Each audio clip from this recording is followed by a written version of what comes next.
નમસ્કાર, આપ જોઈ રહ્યા છો સ્પાર્ક ટુડે ન્યૂઝ। સાવરકુંડલા તાલુકાના વાશિયાળી ગામે ₹1.18 કરોડની નવી પ્રાથમિક શાળાનું ખાતમુહૂર્ત કરતા ધારાસભ્ય મહેશભાઈ કસવાળા। ગામડામાં સુવિધા અને શિક્ષણને મજબૂતી એ જ અમારો લક્ષ્ય। નવી પ્રાથમિક શાળાના બિલ્ડિંગથી વિદ્યાર્થીઓને ઉત્તમ શૈક્ષણિક વાતાવરણ મળશે, તેમ ધારાસભ્ય મહેશભાઈ કસવાળા દ્વારા જણાવવામાં આવ્યું હતું। આ પ્રસંગે ધારાસભ્ય મહેશભાઈ કસવાળા, શિક્ષણ સમિતિના ચેરમેન ભીખાભાઈ ધોરાજીયા, સિંચાઈ સમિતિના ચેરમેન લાલભાઈ મોર, જિલ્લા પંચાયત સદસ્ય પૂનાભાઈ ગજેરા, તાલુકા પંચાયતના પ્રમુખ જીતુભાઈ કાછડિયા, તાલુકા ભાજપ પ્રમુખ રજનીભાઈ ડોબરિયા, તાલુકા પંચાયત ઉપપ્રમુખ પરસોત્તમભાઈ ઉમટ, પ્રકાશભાઈ પાનસુરિયા, છગનભાઈ મકવાણા, પૂર્વ સરપંચ ભોળાભાઈ વાઘેલા સહિતના આગેવાનો, ગ્રામજનો ખાસ ઉપસ્થિત રહ્યા હતા। એનું ખાતમુહૂર્ત પ્રસંગે આપણી સૌની વચ્ચે ઉપસ્થિત આજ વિભાગના જિલ્લાના માન્ય ચેરમેન ભાઈ શ્રી ભીખાભાઈ ધોરાજીયા, આપણી સિંચાઈ સમિતિના જિલ્લા પંચાયતના ચેરમેન ભાઈ શ્રી લાલભાઈ મોર, આપણા ગામના જ વર્ષોથી જાહેર જીવનમાં જેમનું ખૂબ સારું કામ છે એવા જિલ્લા પંચાયતના સભ્ય અમારા પરમ મિત્ર ભાઈ શ્રી પૂનાભાઈ ગજેરા, તાલુકા પંચાયતના આપણા અધ્યક્ષ ભાઈ શ્રી જીતુભાઈ કાછડિયા, તાલુકા પંચાયતના ઉપપ્રમુખ આપણા પરસોત્તમભાઈ ઉમટ, આપણા તાલુકાના ભારતીય જનતા પાર્ટીના અમારા પ્રમુખ ભાઈ શ્રી રજનીભાઈ, તાલુકા સરપંચ એસોસિએશનના પ્રમુખ ભાઈ શ્રી હિતેશભાઈ, તાલુકા ભારતીય જનતા પાર્ટીના એવા જ મહામંત્રી આ ગામના આગેવાન ભાઈ શ્રી પ્રકાશભાઈ, અમારી સાથે પણ એક ટીમ તરીકે ઘણી બધા લોકો આવ્યા છે। આજુબાજુના ગામમાંથી પણ મહેમાન ઘણા બધા લોકો, નામ લઈશ તો વાર લાગશે, અહીંયા ઉપસ્થિત થયા છે। હમણાં જ આવી જ રીતે શાળાનું ખાતમુહૂર્ત ખાલકર ગામે પણ અમે કર્યું, ત્યાંથી પણ આગેવાનો અહીંયા ઉપસ્થિત થયા છે।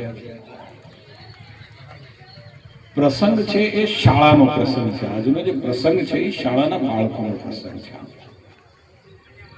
અને ગામનો પણ એટલા માટે પ્રસંગ છે કે ગામની અંદર આટલું મોટું આધુનિક શિક્ષણનું નવું સંકુલ બનવાનું હોય ને એનું ખાતમુહૂર્ત કરવાનું, તો આખા ગામમાં એનો ઉત્સાહ હોય એ દેખાયું પણ ખરું। તમારા ઉત્સાહના દર્શન પણ અમે કર્યા।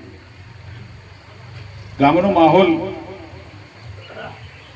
આજે આનંદદાયક એટલા માટે છે કે ઘણા બધા લાંબા વર્ષો પછી, કેટલા 50 વર્ષ થઈ ગયા છે સ્કૂલ બની છે, અને 75 વર્ષ થયા છે,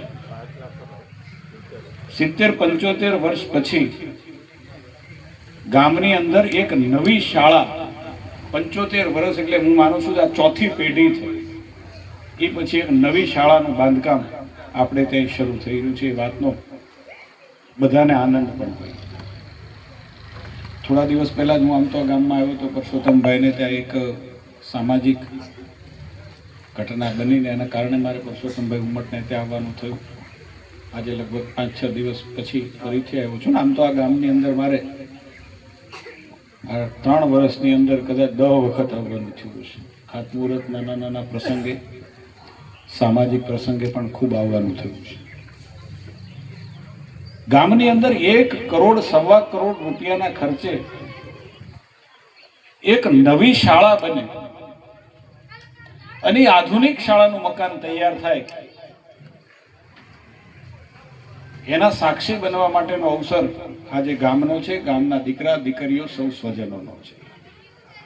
75 વર્ષ પહેલાની શાળા પણ આપણે જોઈ, આપણે બધા એમાંથી જ મોટા ભાગના ભણ્યા હશે, અનેક નાના મોટા સંઘર્ષો ભણવામાં આપણે કર્યા પણ હશે। આપણે જે સંઘર્ષ કર્યો છે, જે વ્યવસ્થાઓમાં આપણે ભણ્યા છીએ, એ સંઘર્ષ આપણા બાળકોએ ન કરવો પડે। આપણે જે ભણ્યા છીએ, જે વ્યવસ્થાઓમાં, એના કરતા આપણા બાળકોને સારી વ્યવસ્થાઓ મળે, એવું દરેક અહીંયા બેઠેલા વ્યક્તિ છે એવું ઈચ્છતા જ હોય કે હું જે સંઘર્ષ કર્યો છું એવો સંઘર્ષ મારા બાળકે ન કરવો પડે। હું જે કઠણાઈ મેં વેઠી છે એવી નિશાળોમાં આપણે ક્યાંક ભણ્યા છીએ, જ્યાં નિશાળ હતી નળિયા નહોતા, નળિયા હતી દિવાલો તૂટેલી હતી, ક્યાંક બારી બારણા નહોતા, એ વ્યવસ્થાઓ એ અમારા બાળકોને ન મળે એવું આપણે બધા જ આવું ઈચ્છતા હોઈએ છીએ.